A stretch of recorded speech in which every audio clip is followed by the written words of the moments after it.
أعوذ بالله من الشيطان الرجيم. بسم الله الرحمن الرحيم.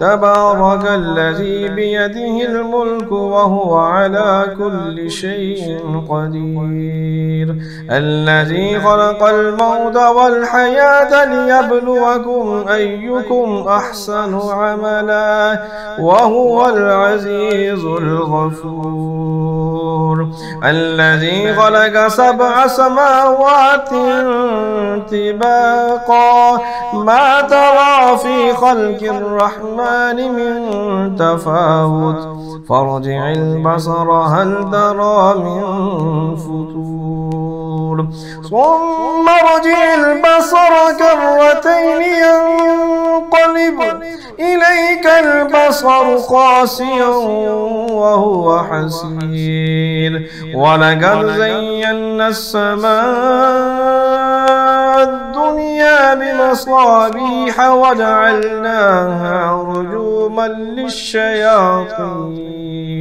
رجوما للشياطين وأعتدنا لهم عذاب السعير، وللذين كفروا بربهم عذاب جهنم وبئس المصير.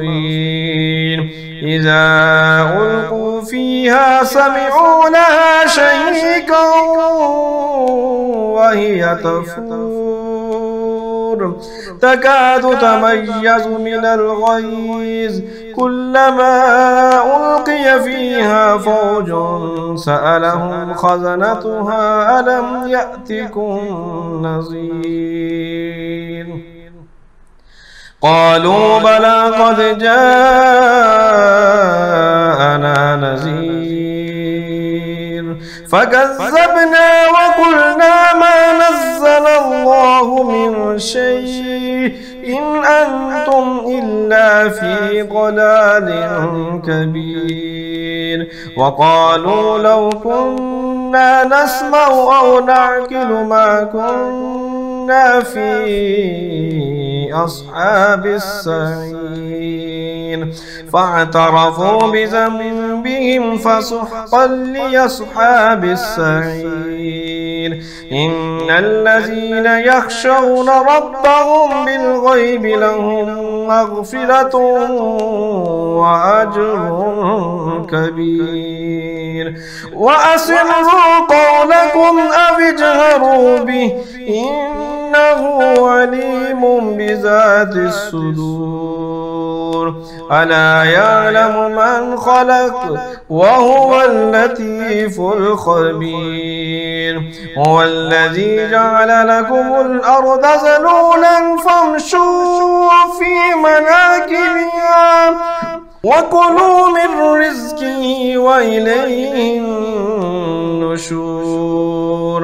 آمنتم من في السماء أن يخسف بكم الأرض فإذا هي تمور، أم أمنتم من في السماء أن يرسل عليكم حاصبا فستعلمون كيف نذير.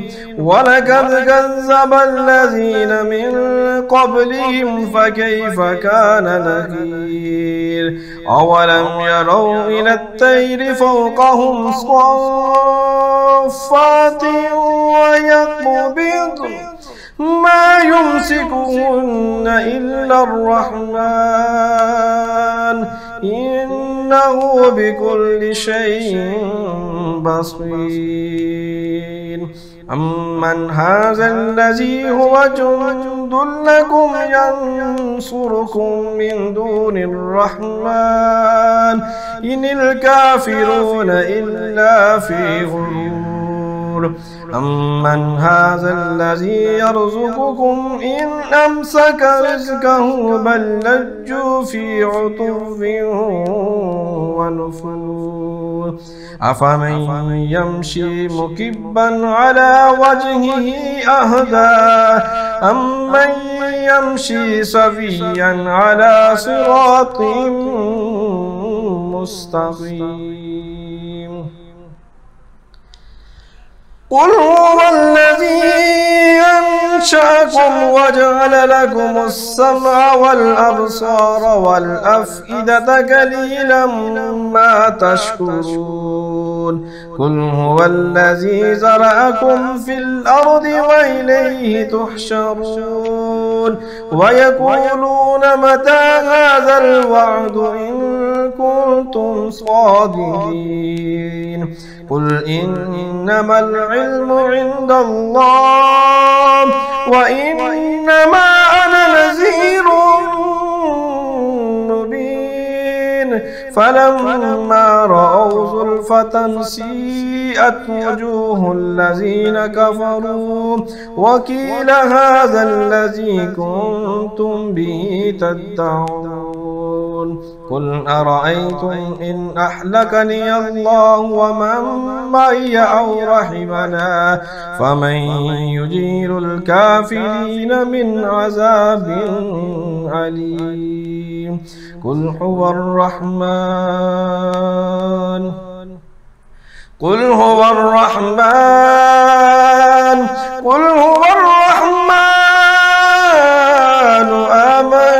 آمنا به وعليه توكلنا فستعلمون من هو في ضلال مبين قل أرأيتم إن أصبح ماؤكم غورا فمن يأتيكم بماء معين صدق الله العظيم.